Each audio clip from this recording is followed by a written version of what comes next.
was lucky that my dad listened to a lot of funk and soul and great music around the house, and that influenced me. And then moving to New York when I was 8, I got really into hip hop. That played a big influence. And then coming back to the UK once or twice a year to visit my dad and hearing Britpop for the first time and Blur and Stone Roses Wonder Stuff. And I think all those things sort of played a role in the stuff that, and the things that influenced me and why I'm making the music I make now. Overall, I just liked playing good tunes, and I was a good DJ probably for that.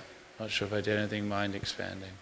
I think the advent of technology has changed DJing a lot. I think obviously you go into places where you just got someone with 2 iPods hooked up to a mixer. I don't personally have a huge problem with that because I always thought that selection is the key, the most important thing in being a DJ, playing good tunes. But really to be considered a real DJ, I think you have to have some kind of level of skill and being able to mix beats and play music.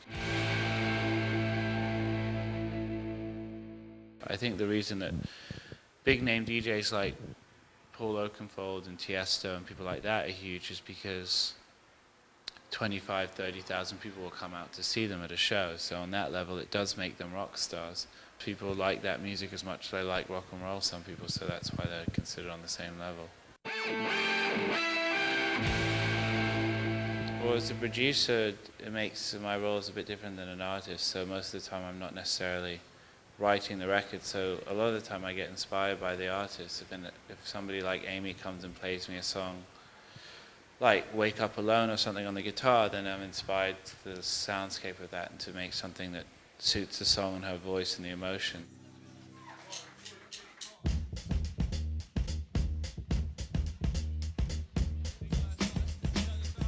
Amy has such a specific taste that because the concept of my album was taking fairly modern rock and roll indie records and covering them, I knew Amy, I wanted to do a song with Amy who would just finish Back to Black, her album, and I didn't think that she would know any songs, modern rock songs, because all she listens to is 60s music and hip-hop.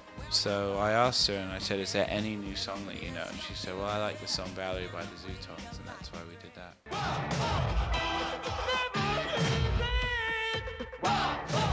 As far as I'm considered, the 80s revival has been going on since 1990. I mean, that era has such great music that I never stopped listening to it. Duran Duran were the first band that I ever hero worshipped. The first band I ever played in when we were 9, the first song we ever played was Wild Boys.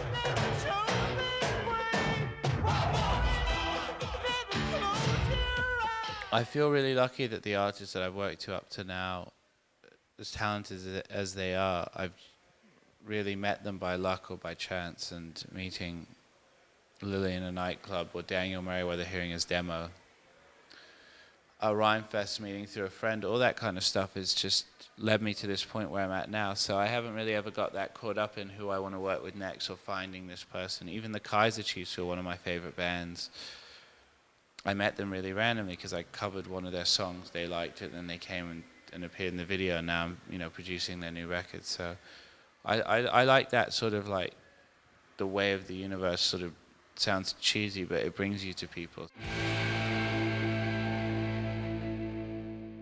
I would say to aspiring producers that you don't really want to follow trends or sounds, because all the important records are really trailblazers.